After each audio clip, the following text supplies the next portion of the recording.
اعوذ باللہ من الشیطان الرجیم بسم اللہ الرحمن الرحیم۔ معزز سامعات، السلام علیکم ورحمۃ اللہ وبرکاتہ۔ اللہ تبارک و تعالیٰ کا شکر و احسان ہے کہ اللہ تبارک و تعالیٰ نے ہمیں پھر سے اس بابرکت کلاس میں جمع ہونے کی توفیق عطا فرمائی۔ اللہ تبارک و تعالیٰ سے دعا کرتے ہیں کہ اللہ تبارک و تعالیٰ ہمیں سننے سے زیادہ عمل کرنے کی توفیق عطا فرمائے۔ معزز سامعات، جیسے کہ آپ سبھی نے آج کا موضوع سنا، اور آج کا جو موضوع ہے وہ ہے اچھی صحبت یا بری صحبت، گڈ کمپنی اور بیڈ کمپنی۔ یہ موضوع چننے کی کچھ وجوہات ہیں۔ وہ وجوہات یہ ہیں کہ ہم دیکھتے ہیں کہ اس وقت موجودہ دور میں ہم اپنی بہنوں کو یا ہماری جو یوتھ ہے، ہماری جو ینگ جنریشن ہے، وہ بالکل بھی اس بات کی طرف دھیان نہیں دیتی ہے کہ ان کا جو فرینڈ سرکل ہے وہ اٹھتے بیٹھتے جن لوگوں کے ساتھ ہے ان کے اندر کیسی صفات ہونی چاہیے۔ تو جب ہم اس سوال کا جواب ڈھونڈتے ہیں، جیسے کہ آپ سبھی جانتے ہیں کہ قرآن پاک ہمارے لیے فائنل سورس آف گائیڈنس ہے، تو ہمیں اس سوال کا جواب قرآن پاک سے ہی ملتا ہے، اور قرآن پاک کی متعدد ایسی آیات ہیں جہاں پر اللہ تبارک و تعالی ہماری رہنمائی اس بات کی طرف کرتے ہیں کہ کیسی ہونی چاہیے۔ اللہ تبارک و تعالی ہماری رہنمائی اس بات پر کرتے ہیں کہ جن لوگوں کے ساتھ ہمیں اٹھنا ہے، بیٹھنا ہے، ان کے اندر کون سی ایسی صفات ہونی چاہیے کہ ہم انہیں اپنا دوست بنائیں، ہم انہیں اپنا ساتھی بنائیں۔ تو آج میں نے رخ کیا سورۃ الکہف، چونکہ آپ سبھی جانتے ہی ہیں کہ آج جمعہ کا روز تھا، اور ہر جمعہ کو چونکہ سورۃ الکہف پڑھنا ہمارے لیے ضروری ہے، اور آپ سبھی جانتے ہی ہیں سورۃ الکہف کی پڑھنے کی فضیلت کیا ہے۔ اور اسی سورۃ الکہف کی آیت نمبر 28 جو بہت ہی خوبصورت آیت ہے، جس میں اللہ تبارک و تعالی کلیئرلی اس بات کو مینشن کرتے ہیں کہ کیا صفات ہونی چاہیے ان لوگوں کے اندر جن کے ساتھ ہمیں رہنا ہے۔ دراصل نبی پاک صلی اللہ علیہ وسلم کے پاس ایک بار کفار آ گئے، اور جو کہ نبی پاک صلی اللہ علیہ وسلم سے مطلب ان کی کچھ عادات سے وہ انہیں ناپسند فرماتے تھے کہ آپ علیہ الصلوۃ والسلام قریش خاندان کے ہیں۔ قریش خاندان چونکہ بہت ہی معزز خاندان تھا،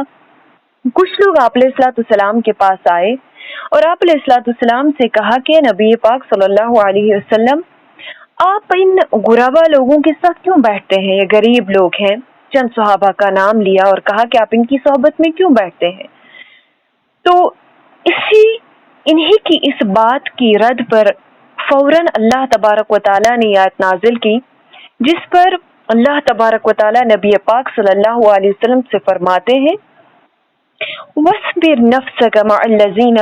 اعوذ باللہ من الشیطان الرجیم، بسم اللہ الرحمن الرحیم، وَاصْبِرْ نَفْسَكَ مَعَ الَّذِينَ يَدْعُونَ رَبَّهُمْ بِالْغَدَاوَاتِ وَالْعَشِيِّ يُرِيدُونَ وَجْهَهُ وَلَا تَعْدُ عَيْنَاكَ عَنْهُمْ تُرِيدُ زِينَةَ الْحَيَاةِ الدُّنْيَا وَلَا تُطِعْ مَنْ أَغْفَلْنَا قَلْبَهُ عَنْ ذِكْرِنَا وَاتَّبَعَ هَوَاهُ وَكَانَ أَمْرُهُ فُرُطًا۔ اللہ تبارک و تعالیٰ نبی پاک صلی اللہ علیہ وسلم سے ایڈریس کرتے ہیں اور فرماتے ہیں وَاصْبِرْ نَفْسَكَ مَعَ الَّذِينَ، مطمئن رکھ اپنے نفس کو، روکے رکھ اپنے نفس کو، مَعَ الَّذِينَ، ان لوگوں کی معیت پر، ان لوگوں کی صحبت پر، ان لوگوں کے ساتھ پر، یدعون ربہم، جو اپنے رب کو پکارتے ہیں، جو اپنے رب کو بلاتے ہیں، پکارتے ہیں، بالغداوات والعشی، صبح و شام، یریدون وجہہ ولا تعد عیناک عنہم،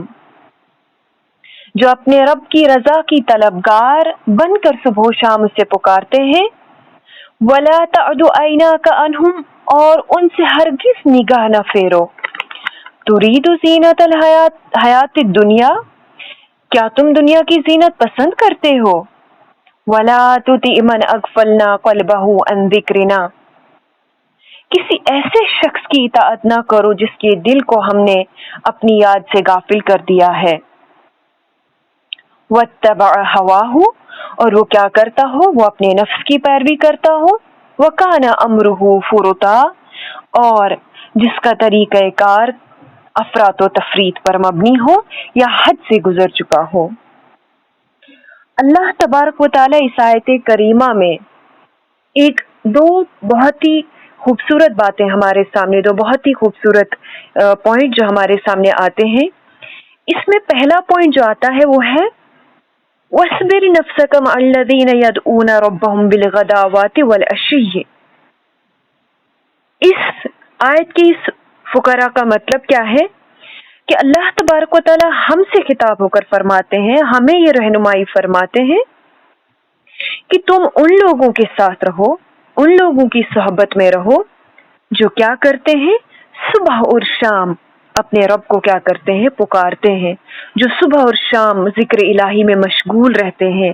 جو صبح اور شام اپنے رب کو یاد کرتے رہتے ہیں۔ اور اللہ تبارک و تعالیٰ کیا فرماتے ہیں کہ ایسے لوگوں سے اپنی نگاہ مت پھیرو، ایسے لوگوں سے دور مت بھاگو، بلکہ تم ایسے لوگوں کی صحبت اختیار کرو۔ بینیفٹس اس کے کیا ہیں وہ ہم آگے دیکھیں گے، فی الحال ہم اس آیت کریمہ کو دیکھتے ہیں۔ اللہ تبارک تعالیٰ آگے فرماتے ہیں کہ کیا تمہیں یہ دنیاوی زندگی کو تم پسند کرتے ہو، اور دنیاوی زندگی میں تم ایسے لوگوں کے ساتھ رہنا پسند مت کرو، کیسے لوگ جن کے دل اللہ تبارک و تعالیٰ کی یاد سے کیا ہے، خالی ہے، جو اللہ تبارک و تعالیٰ کو یاد نہیں کرتے، تم ایسے لوگوں کی صحبت کو اختیار مت کرو۔ وہ لوگ جو صرف اپنے نفس کی پیروی کرنا جانتے ہیں، وہ لوگ جو صرف اپنی ڈیزائرز کو فلفل کرنا چاہتے ہیں، جو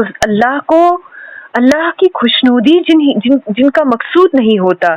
جنہیں اللہ تبارک و تعالیٰ کی یاد میں کوئی انٹرسٹ نہیں ہوتا، جو صرف اور صرف دن رات اپنی نفسانی خواہشات کو پورا کرنا جانتے ہیں، اللہ تبارک و تعالیٰ کیا فرماتے ہیں کہ تم ایسے لوگوں کے ساتھ ہرگز مت رہو، کیونکہ یہ ایسے لوگ ہیں جو بالکل حد سے گزر چکے ہوتے ہیں، یہ ایسے لوگ ہیں جو تجاوز کر چکے ہوتے ہیں۔ میری عزیز بہنوں، اگر ہم اس آیت کریمہ کی طرف دیکھیں گے، کتنی ہی خوبصورت انداز میں اللہ تبارک و تعالی ہمیں خسارے میں جانے سے بچاتے ہیں، کتنی ہی خوبصورت انداز میں اللہ تبارک و تعالی نے یہ بیان ہمارے سامنے رکھا ہے کہ اگر تم اچھے لوگوں کے ساتھ رہو گے، اگر تم نیکوکار لوگوں کے ساتھ رہو گے، تمہارے دوست، تمہارے ساتھی، تمہاری صحبت اگر ایسی ہوگی کہ جن کے دل میں صرف ذکر الہی ہو، جو صرف اللہ تبارک و تعالیٰ کو یاد کرتے ہوں گے، تو اللہ تبارک و تعالیٰ کیا فرماتے ہیں، اس کا بینیفٹ کیا ہے؟ اس کا بینیفٹ یہ ہے کہ تم نقصان سے بچ جاؤ گے، دنیاوی نقصان سے بھی اور اخروی نقصان سے بھی۔ لیکن وہ لوگ جو بری صحبت میں رہتے ہیں، جو خود برے ہوتے ہیں، جو صرف اپنی نفس کی پیروی کرتے ہیں، اگر ہم ایسے لوگوں کی صحبت کو اختیار کریں گے، اگر ہم ایسے لوگوں کی صحبت میں رہیں گے، تو ہوگا کیا کہ ہم خود بھی برے بن جائیں گے، اور اس کا رزلٹ کیا ہوگا، اس کا نتیجہ کیا ہوگا کہ ہماری زندگی بالکل خراب ہو جائے گی، ہماری زندگی تباہ ہو جائے گی، ہم خسارے میں چلے جائیں گے، دنیا بھی ہماری برباد ہو جائے گی اور آخرت بھی ہماری برباد ہو جائے گی۔ ہم دیکھتے ہیں موجودہ دور کی طرف اگر ہم دیکھتے ہیں، ہماری بہنیں، ہماری جو ینگ جنریشن ہے، نہ صرف اتنا ہی، آج موبائل فون جس کے ساتھ ہم دن اور رات میں رہتے ہیں، یہ بھی صحبت کا ایک ہماری صحبت کا ایک ہمارے پاس ایک نشانی ہے،